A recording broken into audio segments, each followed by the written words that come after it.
I'm Robert Hargrave. I do plywood sculpture in Tallahassee, Florida, and I work my studios in Railroad Square Art Park.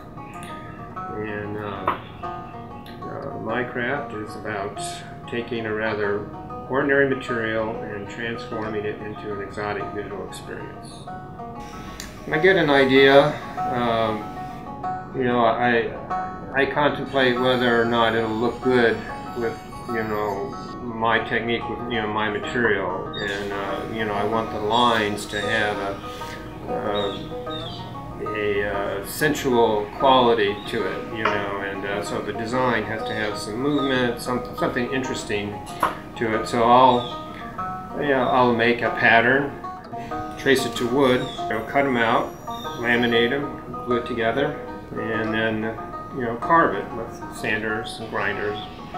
After it's finely sanded, then it goes to finishing, which is 4 coats of finish that go on, and and buffing. This is the last thing you do.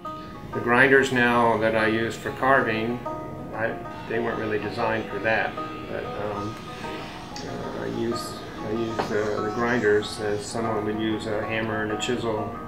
You need to really appreciate what a tool can do and work with it safely. And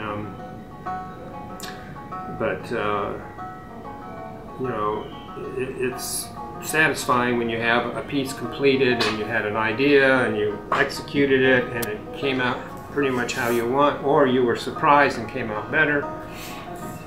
And the rare occasion, it's a total flop.